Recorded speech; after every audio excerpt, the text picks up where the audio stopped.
గంట కొడుతున్నావు? నోటితో పిలిచావచ్చుగా.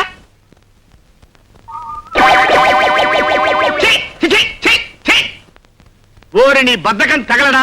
కుక్క కాలు లాగుతున్నా కాలుతో తనొచ్చుగా, నోటితో చిచి అనొచ్చుగా, పైగా గంట కొట్టి పిలవాలా? ఏ ముహూర్తాన్ని నీ కూతురు మీద తాళి పట్టు కట్టానో గానీ ముప్పావుల కట్నం ఇచ్చి ముప్పుట్లో మెక్కి చేస్తున్నావు కదరా. ఆ పగవుతున్నావు ఏంట్రా? చిట్టి చిట్టి ఎక్కడ వచ్చావే? ఏమిటండి? ఏముంది, ఓ ప్యాంటు షర్టు నా మొహాన్ని కొట్టి ఇంత పిండాకుడు పెట్టి మెడబట్టుకుని గంటే వరకు కోర్టు పడి తెస్తా.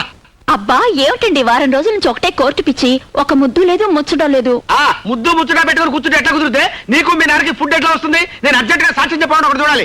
పని పాట లేకుండా మా నాన్న ఉన్నాడు కదండి. అరే నీకు బ్రెయిన్ ఉందే, బ్రహ్మాండమే నేనే చెప్పావు. అరే కాల్ తీసి పక్కన పెట్టరా. కోర్టులో సాక్ష్యం చెప్పాలరా. ఏమిస్తావు? 3000 ఇస్తాను. చెప్తా. ఏం చెప్పాలి, ఎలా చెప్పాలి? ఏం లేదురా, వెరీ సింపుల్. రేపు నిన్ను కోర్టుకు తీసుకెళ్తా. బోల్లో నిలబెట్టిన తర్వాత నీ చేత ప్రమాణం చేయించిన తర్వాత లాయర్ గారు కొన్ని ప్రశ్నలు వేస్తారు. అదే మీ మామయ్య గారు హరికృష్ణ గారు కదండి. హరికృష్ణ గారు కాదే, ఆయన అసిస్టెంట్ చిన్ని కృష్ణ గారు. ఆయన కొన్ని ప్రశ్నలు అడుగుతారు. ఏమని? హత్య జరిగేటప్పుడు నువ్వు అక్కడే ఉన్నావా అని అడుగుతాడు. ఎస్ అను. ఇతనే హత్య చేశాడా అని అడుగుతాడు. నో అను. ఇతన్ని విడుదల చేయొచ్చా అని అడుగుతాడు. ఆల్ రైట్ అను. Yes, no, all right. Your honour, ఈ హత్య జగ్గారావు ఎంత మాత్రం చేయలేదు. ఈ కేసులో డిఫెన్స్ వారికి ప్రాణం లాంటి ప్రత్యక్ష సాక్షి తూచి తూచి మాట్లాడే తూచి సత్యారావు గారిని ప్రాసిక్యూట్ చేయడానికి కోర్టు వారు అనుమతించవలసిందిగా కోరుతున్నాను. Yes, proceed. చూడండి తూచి సత్యారావు గారు, హత్య జరిగిన స్థలంలో మీరున్నారా? ఎస్. అంటే అతని హత్య చేయలేదు కదూ, నిర్దోషి కదూ? నో.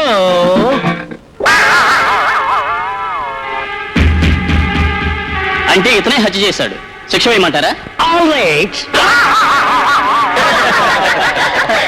Order, order. ముఖ్యంగా ఈ ఆఖరి సాక్ష్యాన్ని బట్టి ఐపీసీ సెక్షన్ 302 ప్రకారం జగ్గారావు హత్య చేశాడని కోర్టు నమ్ముతూ జగ్గారావుకు యావజ్జీవ కారాగార శిక్ష విధించడం అనేది. నిన్ను చంపేస్తాను.